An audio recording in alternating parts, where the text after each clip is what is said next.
A very good Friday afternoon to you YouTubers. This is Voice of the Composer. Welcome back to my video series. This is where we keep it raw, we keep it real.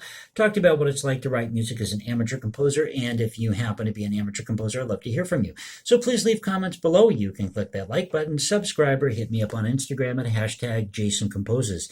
And pardon my hand motion today as I'm trying to fit as much of this score as I can into the camera angle. We're going to be talking about looking at some type of orchestral score and the things to look for.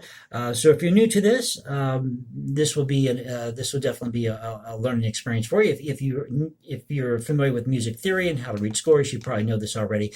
But of course, it never hurts to go over this because it's always good review. This is something I pulled out of my just my pile of whatever I had. Happens to be part of a concerto for E flat alto sax.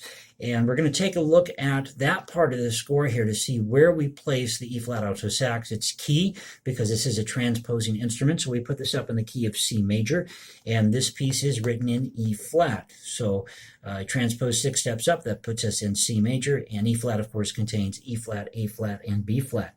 Now, generally speaking, you're going to see on the opening page of any score, you're going to see the instrumentation written to the left of the page by each staff.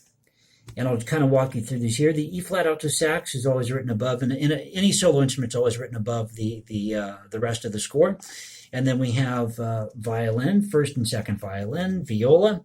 And below that, I don't quite know if this is for French horn or not, where that treble clef is. I think it is. I can't remember if the actual score calls for that or not.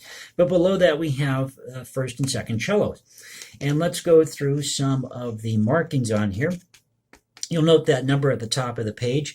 That represents the number of the measure that we're at here in the piece. And this helps the musicians to know where to come in on their cues, that sort of thing. Helps you to keep track of the music so you don't get lost. And let's go over some of the notes in these measures here. We have a crotchet or a quarter note, which is tied over into that triplet. And underneath of that, we have, in this measure here, we have MF, which stands for mezzo forte. That means to play medium loud. Then we have a dynamic symbol here telling us to decrescendo. Then we have a triplet in that following measure. Then you can see the crescendo marking or dynamic marking and decrescendo marking. And then we have P for piano, means to play soft. So a lot of triplets, as you notice, in this part of the music. And these curved lines above the notes here tell us to slur the note for that phrase. You can see some of these. These are called quarter rest, if I'm not mistaken. Yeah, those are the quarter rest in between these. So as you can tell, whenever you're doing music theory, it's very easy to forget certain things that you should always be going over because we're only human.